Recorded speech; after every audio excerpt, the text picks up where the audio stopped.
Major support for Out to Lunch is provided by the law firm of Jones Walker, established in 1937 with over 375 attorneys in offices throughout the U.S., providing a comprehensive range of services to a local, national, and international client base. JonesWalker.com. And by Shorten Associates, legal recruiters in Louisiana and Texas. And by Wyndham Garden Lafayette. From Spoonbill Restaurant in downtown Lafayette, we're out to lunch with creative business consultant Aileen Bennett. It's business Acadiana style. Hi, I'm Aileen Bennett. Welcome to Out to Lunch. We often hear the current era we're living in described as the information society.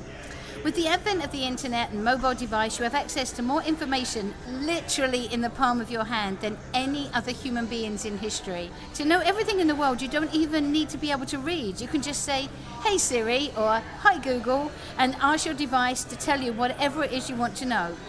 But all that information on the World Wide Web doesn't just magically appear there. We're still reliant on people who can read and write effectively to post it.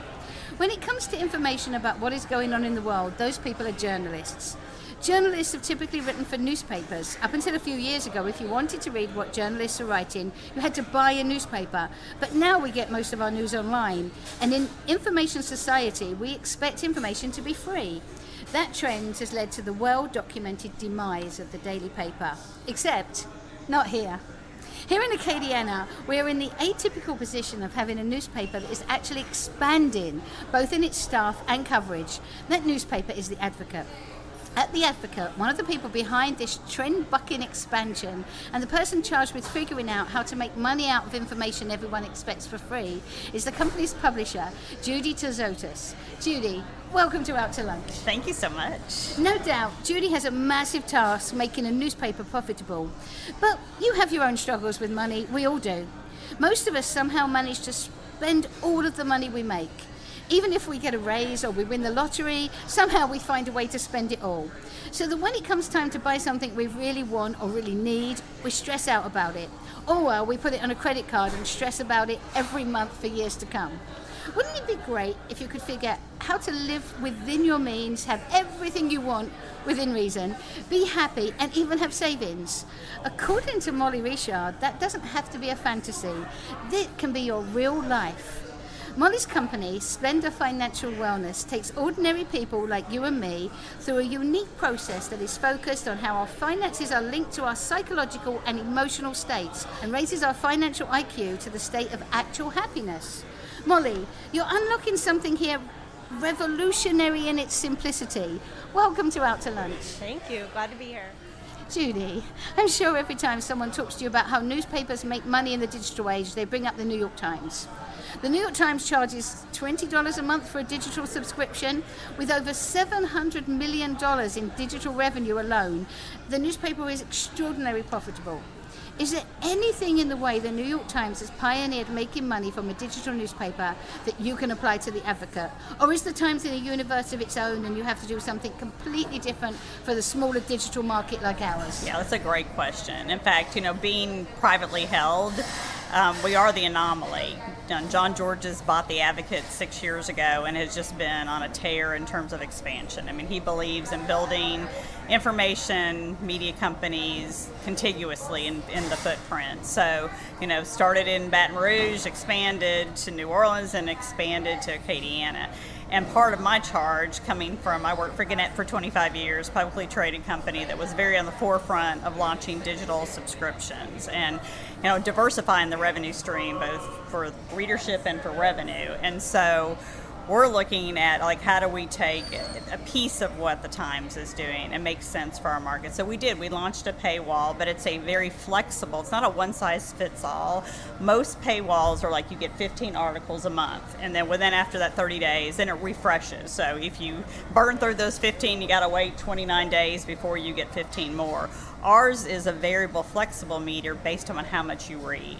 So our most robust readers are the ones that are hitting our paywall the soonest. But they go through a customer journey where we ask them to sign up for a newsletter. They might get a few more article pages, and on and on. But bottom line is, we believe that we deserve to be paid for our journalism. I mean, we are the ones providing local content in the biggest way in South Louisiana. So it's not, you're not charging your best readers more, but you're saying, hey, you use this service regularly, and we think that you'd be willing to pay for it. That's right. And then we have 150 journalists, 150 across 3 markets. I mean, that's more than you're going to find in Des Moines, Iowa, Nashville, Tennessee, much larger market. And so because we have an owner that really feels like investing in the product is important. So, yeah, we feel like we deserve to be paid for that content. Molly, as I mentioned, what you're doing at Splendor Financial Wellness is revolutionary in its simplicity. Instead of treating a personal budget by looking at how much money somebody makes and how much they spend, you start with their emotions. But not in this touchy-feely, wishy-washy way. You just look at a person's individual feelings about money. Once you figure out a personal relationship to money, you find a way to make that relationship work. Can you start by explaining how our belief system, what we believe and feel about money, relates to how we make and spend money? Yeah, sure. So psychologically, if you have a belief system at, subconsciously at really deep levels of your psyche, your behaviors reflect that belief system in a lot of ways. So for instance, if you have a belief system that money is bad for whatever reason, of course your behaviors are gonna, get rid of whatever money you have, feel guilt if you have savings in your bank account, and just generally feel uncomfortable with the idea of having money, feel like it's bad to have it. But a lot of people pick up a belief system like that or others similar to that really do affect their behaviors. And this happens in, cognitively across a ton of different types of behaviors. Do we get a lot of our belief systems from our parents and how they used money around us when we were children? Yeah, definitely. I think one of the first questions I ask people whenever I sit with them for our first session is, tell me your earliest memory of money. Because a lot of times we pick up on things from either our family members or our guardians or just experiences in our lives that we decide are true about money. And most of the time, they're true sometimes about money. But if we apply them across the board to all of our experiences with money or all of our behaviors around money, it might not always be true. So I can hear my listener saying, okay, that all sounds very nice. Right. But how do my feelings about money actually make me more money? In the same way that some beliefs about money cause you to avoid receiving or keeping money, other beliefs about money, if you're able to replace the old beliefs about money, will lead you into more opportunities where you're willing to receive money. So someone can make more money just by wanting more money? Yes. Yes, that's a very simple. I like that. I mean, it's kind of like, I don't know, if you think about athletes and the way that their psyche works is most of the time they believe that they're capable of things that most people would decide are impossible, and then they go ahead and break a record, and everybody thought that was impossible at one point, and it wasn't. That's an extreme example, but in little small ways, a lot of the time that people, don't make a financial goal for themselves is because they have a belief system that they're not able to do it. So by challenging that belief system, you challenge the outcome as well. So let's talk about belief systems with Judi. Judi, you're in charge of arguably the most influential statewide media company. Does your No company... pressure. Thanks, Aileen. Thanks for reminding me of that. No pressure there. No pressure there. So where do beliefs come in? Do you have beliefs as a newspaper, your core beliefs that you put out there, and are you very aware of that and how much power you have across the state? Yeah, I mean, our challenge is that we just have to 100% be balanced and fair. And that is such a tough thing in this environment because you 50% label us as conservative and 50% liberal. And you have to walk that really thin line. And we're very thoughtful, particularly our editorial pages, of making sure that we have, opposing views and that we welcome that diverse dialogue. And then in stories, just to make sure it's completely sourced and completely balanced. And, people's agenda, unfortunately, will read into it. In a world where we know words like disinformation and where we're being told not to trust the press, I know. How has that made journalism more difficult? Quite frankly, I think it's scary. I mean, I really, the dialogue that's out there right now about being the enemy of the state is putting, thousands and thousands of journalists' lives on the line, and it infuriates me, quite frankly. And, we have a lot of security measures in place, but just getting out in the public, we have a lot of times reporters that are harassed because they're doing their job, and that's just unfortunate. So, them to be able to really in that environment, make sure that they're being fair and balanced is even a harder task, I think, right now with the times. So, as a leader, and which is what you are, you came up through the ranks in newspaper. Did you intend to get to the position you are now? Did you always have your eye on the big prize? I did. I'm my dad's daughter, so my family's very type A. It's to a fault. My brother is a retired 4-star general, if that tells you anything. He went to West Point. It's no pressure at all. But yeah, I was always my father. When I was in college, I called and I said, I was just named vice president of my sorority. And he said, what do you think? Who's the president? Who's the president? So at an early age, back to beliefs and how you're shaped. And it just really about making sure that you're using your gifts and talents in the biggest way was what my parents taught us. So yeah, I worked through the ranks, but I just felt like if I worked, I never really thought I'm aspiring to the next job, because my dad always said, if you work hard, you will get to the next level. You don't be like, so most focused. journalists do it because they love to write. Right. But you were like, eye on the big prize. I like the big picture. I like the business of journalism. I like what we do to community. So I wanted to be able to drive the strategies and help facilitate that. What does a publisher actually do? So we don't really want anybody to know that. We'd like to know, wouldn't we, Molly? Molly and I would like to know. Basically, I'm a CEO, so I'm running all the departments. I have final say editorially, but I trust my editors. I read all editorials in advance, so I sit in on news meetings, sit in on revenue meetings, making sure that our brand is really solid in the community. So you have the final say of what goes in the paper. I do, but our business is built is we have mechanisms in place that edit and verify, and you really trust your editor. So they'll come to me if it's a controversial story and just say, hey, this is what we got, what do you think? And then we really sometimes will even go to our attorney and say, do we have enough? Should we publish this? That's pretty rare. So it is like what we see on TV with the newsrooms and the drama. Oh, yeah, absolutely. You're listening to Out to Lunch. I'm Aileen Bennett. I'm talking with Judi Terzotis, publisher of The Advocate, and Molly Richard from Splendor Financial Wellness. We'll be back after this very brief break. You're listening to Out to Lunch. I'm Aileen Bennett. I'm talking with Judi Terzotis, publisher of The Advocate, and Molly Richard from Splendor Financial Wellness. So, Molly, I want to know how Judi knew what she wanted. She was going to get to the top, whatever it took. How did you decide that you were going to work with people's emotions about money?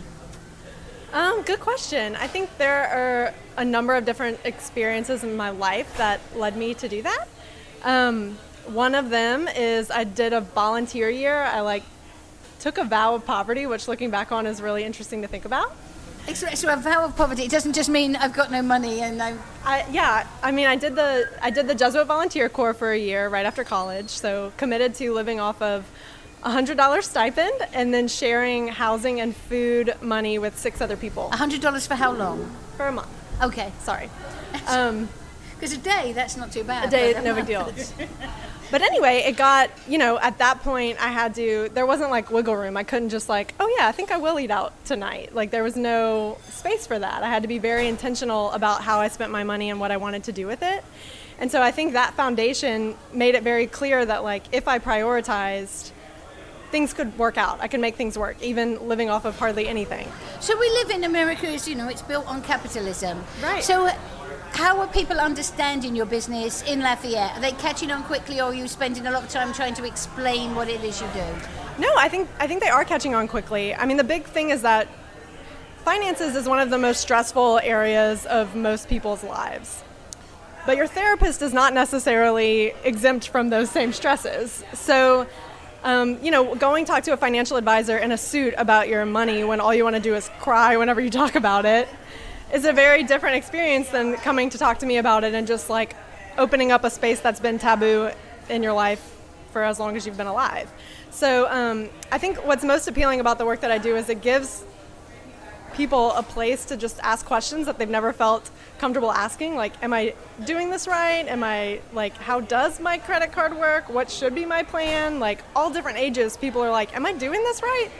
And it's a really intimidating question to ask. We don't really have a lot of outlets to talk about money and feel comfortable with it and acknowledge the emotional aspects connected to it. So, in the same vein, Judi, you started off with journalism was journalism and newspapers were newspapers, but now your company does a lot of community outreach, which wasn't a thing in journalism. Can you explain what you do as community outreach and why it's important? Yeah, I mean, I think now journalism, as you referenced at the beginning, just to the accessibility of content and the immediacy that now more than ever us getting out and kind of view it as face-to-face journalism as opposed to just the written word is really important, because you're interacting and you're creating really a relationship with the reporters, with the staff, with the organization, with the brand. And so we do a lot of panels and events, big events like a sports awards that you bring in and you highlight prep athletes, to really small, just almost coffee chats, if you will. And that, to me, what's changed a lot in reporting is the responsibility of the reporter to be a self-marketer. I mean, that was, 10 years ago, you didn't have to do any of that. But, that's part of the job description, is making sure you're marketing your content, you're building your brand on social, you're out in the community, you're not just sitting behind a computer, knocking out a story. So, yeah, that's a big piece of it. So that leads me perfectly to a question about how are you marketing your business, Molly? How do people know about you? Are you writing, are you putting up pictures of dollar bills on Instagram every day? Are you, how are you marketing your business? Yeah, great question. So far, most of my clients have been word of mouth from other clients, and that's sort of what got me to decide to make this a business. Is because you're kind of instantly likable. You have that. Thanks. So far it's been just word of mouth referrals. I have done some marketing just on social media, Instagram, but very minimally. I think a lot of it comes from someone having an awkward conversation about money with someone else, and they're like, actually, I know this person you could talk to more openly about this. And it's kind of been word of mouth so far. I'm going to ask you both forms of the same question. So, Molly, if I want to come and work with you, number one, what am I going to expect? Is it just me? Is there a group of people? How do you work with people? So if I call you, and obviously I'm going to be a bit scared and go, I think I need to talk to you. What happens in that process? Yeah. So I usually just hear you out. Like, why did you call? What are you going through right now, and how can I best help you? I have several different ways that I work with people. I do offer one-on-one sessions with people. If someone has something specific they want to work through, or they're not comfortable in a group setting, I'm definitely available for that. But my favorite way to work with people, and the one that I feel has been really the most beneficial for people, is a series called the Flourish series. It's a conference call series where for 5 weeks, 6 people get on the same call once a week, and we have an hour-long opportunity to reflect on a certain question or prompt about money.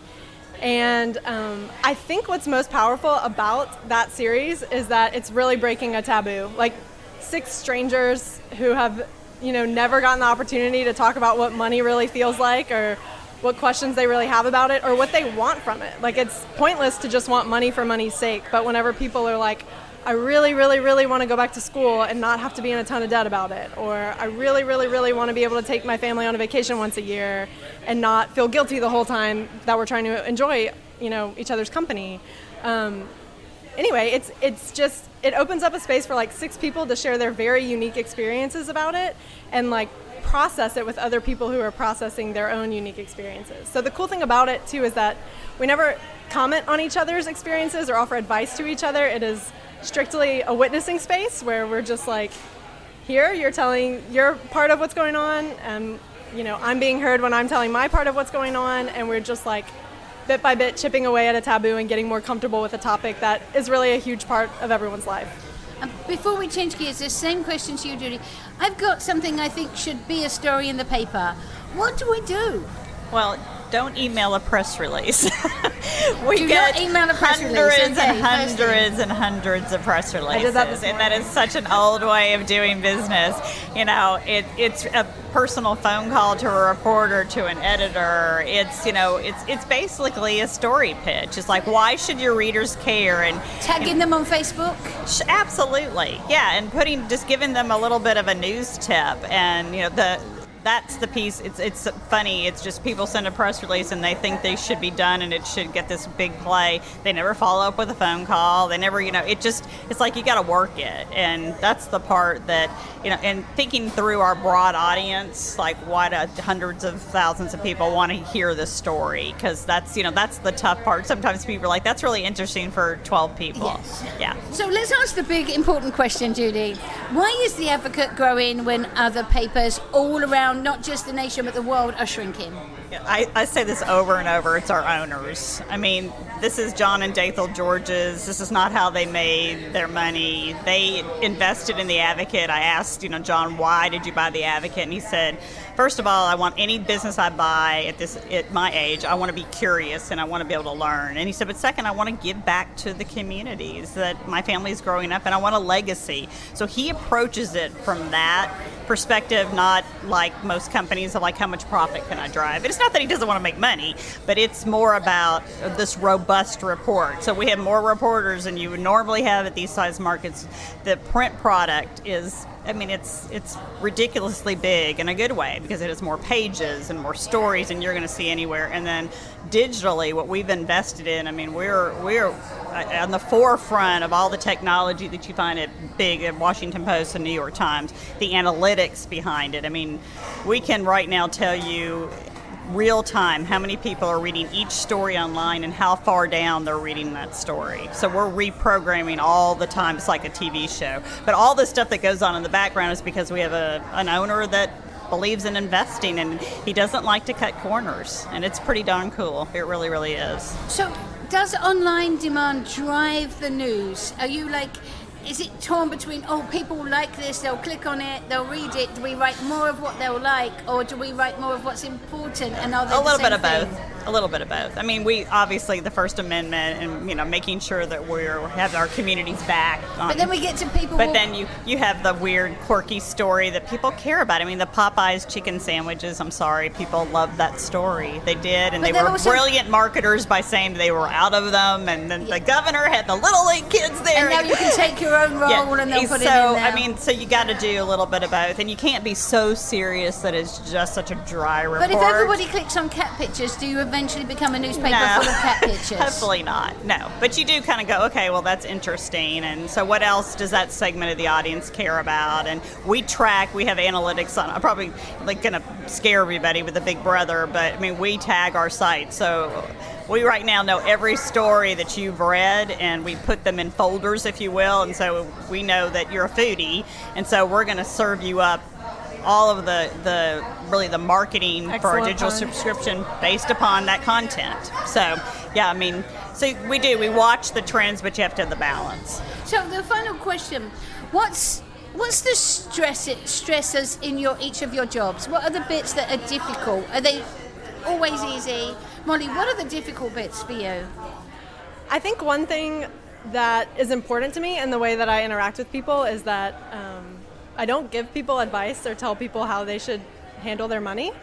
I ask a lot of questions that sort of lets them process what they want from their money and, come up with their own ideas about how they're either going to have it or save it or, spend it in a way that lets them live the life that they really want for themselves. So I think one, it's not a difficult thing, but it's something I'm always keeping tabs on is like if ever there's a point where I'm like, this person should do this with their money, I'm not doing my job. I very much feel like money's a really personal thing. It's a really emotional thing, and there are certain things that people have to decide for themselves and arrange for themselves that I would never be able to do a good job of doing that for someone else. And so I think that's just, it's not difficult, but it is about like a line that I walk a lot of making sure to present people with other options or help them think outside of the boxes that they've thought of so far while still not stepping in and, making a decision for them that is frankly theirs to make.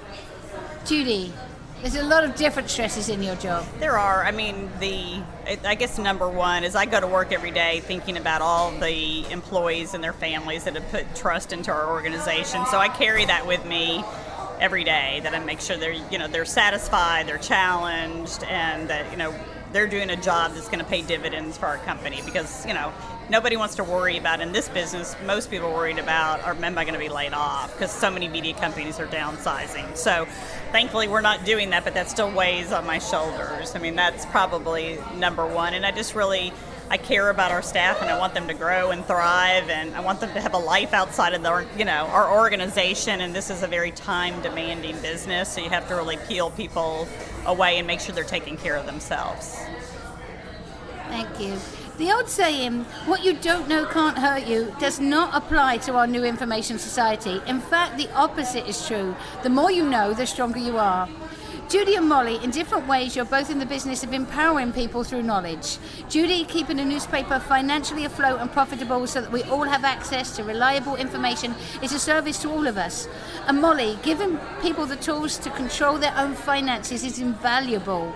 Thank you both for everything you're doing for all of us in Acadiana, and thank you, Judi and Molly, for taking the time to join me today on Out to Lunch. Thank you so much. Our guests on Out to Lunch today have been Judi Terzotis, publisher of The Advocate, and Molly Richard, owner of Splendor Financial Wellness. You can find out more about Judi and Molly by following the links on our websites, krvs.org and itsacadiana.com. The producer of our show is Grant Morris. Our technical producer is Eric Morrell. Our researchers are Anne Christian and Ali Coates. If you want to know what we all look like, you can find photos from this show on our website, itsacadiana.com, and on our It's Acadiana Facebook page, and on Instagram.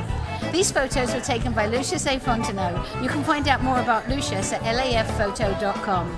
You can get this show and past shows as a podcast wherever you get your podcasts, including Spotify. And you can find all of our podcasts at itsacadiana.com.